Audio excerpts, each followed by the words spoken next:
Ciao a tutti e bentornati in un nuovo video insieme. Oggi, come vedete dal titolo, vi porto un altro video tutorial dedicato al tricotin. Dato che da un progetto precedente mi è avanzato diverso filato, volevo andarlo appunto a recuperare sfruttandolo in un altro progetto sempre a base di tricotin. Se vi siete persi il video dove ho utilizzato il tricotin per decorare uno specchio, vi lascio qua in alto sulla destra il link per poterlo andare a recuperare. Ora, dato che i colori di questi filati sono veramente meravigliosi, sui toni pastello, perlomeno a me piacciono veramente tanto, ho deciso di realizzare un'altra decorazione, questa volta un po' più piccolina, sempre per la mia bambina. Poi non so se l'andrò a mettere nella sua cameretta oppure nel suo lettino sulla roulotte, qualche collocazione la troverò, però inizio a farla, deciderò poi in futuro. Ora però, come sempre, banda alle ciance, vi lascio al video tutorial e ci troviamo alla fine per le considerazioni finali.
Eccomi qui con il progetto terminato. Come sempre ve lo faccio vedere da vicino perché questa volta ho aumentato lo zoom al massimo, ma poverino oltre un tot non arriva, quindi mi devo alzare io.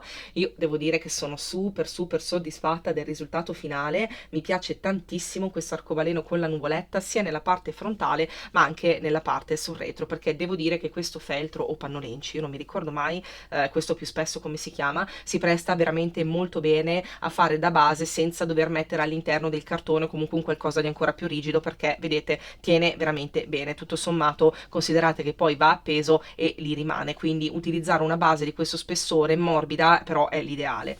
Come sempre vi voglio dare qualche suggerimento per evitare di fare quei piccoli errori che ormai tutti noi creativi sappiamo bene rendono i nostri prodotti unici, però ci fanno un po' storcere il naso perché vorremmo riuscire a fare un qualcosa di perfetto e senza difetti. La prima è un consiglio, perché io devo dire questa volta ci ho fatto caso e sono soddisfatta del risultato, è quello di fare attenzione alla direzione delle maglie quando le andate ad attaccare. Vedete che queste sono tutte nella stessa direzione, quindi non ci sono punti dove il tubulare si è attorcigliato su se stesso, e credetemi che poi vedete il risultato complessivo da lontano, si nota la differenza. Se ci fosse stato qualche punto dove magari appunto era rotolato su se stesso l'avreste visto. Ne ho parlato anche nel progetto dello specchio perché mi ero accorta di aver fatto un errore e devo dire che mi è dispiaciuto, perché sono quelle piccolezze che davvero basta farci attenzione durante questa fase appunto di incollaggio, chiamiamo così, del tubulare, e andiamo poi a garantirci un risultato finale perfetto. La seconda cosa è quella di fare attenzione quando andate ad attaccare il primo anello. Calcolate che sotto avrete lo spessore delle nuvolette, perché è vero, possono essere più piccole o più grandi a seconda della lunghezza del tubulare, però comunque un po' di spessore c'è, quindi tenete conto di questo e partite magari 2-3 cm in alto rispetto alla base della vostra base. È un po' un gioco di parole, però per intenderci vi faccio vedere la base. Ok, che è questa qui, che è quella che ho utilizzato, e tra parentesi ne approfitto, non fate come me, che attaccate in diagonale, cioè calcolate, cioè mettetevi dritte, calcolate lo spessore e partite appunto da questa altezza andando in su. In questo modo, uno, evitate questo spreco che veramente non so che cosa mi è saltato in mente di incollare tutto storto, e poi così vi garantite lo spazio sotto per attaccare il filato, comunque il tubulare delle nuvolette.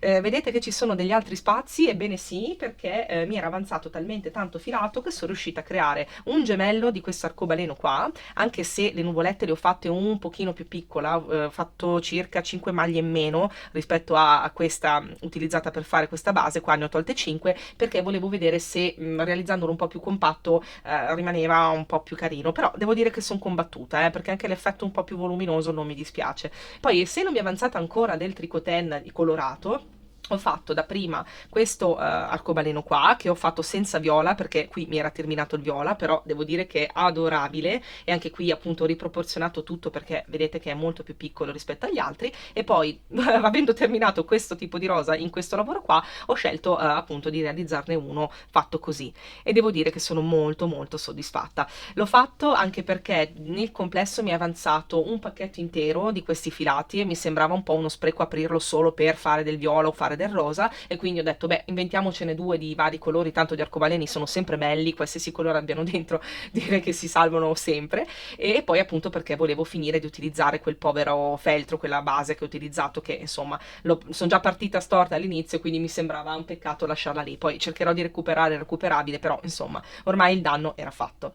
Bene, vi sembra di avervi detto tutto? Io come sempre vi invito, se avete domande, curiosità, passaggi magari poco chiari, dubbi, ma ecco l'ultima cosa che non vi ho detto, ma si è visto, ho fatto il gancetto utilizzando una catenella semplice fatta all'uncinetto. Se non vi piace potete utilizzare anche una catenella di metallo. Vediamo se c'ho qualcosa qua. Ok, per intenderci questo, dove di solito ci sono delle catenelle attaccate, e andarle ad attaccare magari dando un puntino con aguefilo all'interno prima di procedere appunto ad attaccarlo solo con la colla. In questo modo create un portachiavi. Io ho preferito mantenermi sul filato perché lo trovo un pochino più carino, insomma non avevo l'esigenza di fare portachiavi, ma anche perché in realtà io avevo incominciato facendoli grandi, e diciamo che un portachiavi di queste dimensioni è un filino ingombrante. Ecco, non so voi, ma io non saprei dove metterlo. Vi dicevo, se avete delle altre curiosità, dei dubbi, dubbi basta che mi lasciate un commento, mi scrivete, io sapete sono super felice di rispondervi non appena ne ho la possibilità. Come sempre vi ricordo di iscrivervi al canale e di attivare la campanellina, così non vi perdete altri video tutorial creativi, ma in generale non vi perdete i contenuti che vado a pubblicare. Un grazie ancora specialissimo a tutte le persone che continuano ad iscriversi, che continuano a guardare i miei video, che interagiscono, veramente mi fa super piacere, davvero non avete idea di quanto. Io vi ringrazio ancora e ci vediamo al prossimo video tutorial insieme. Ciao ciao!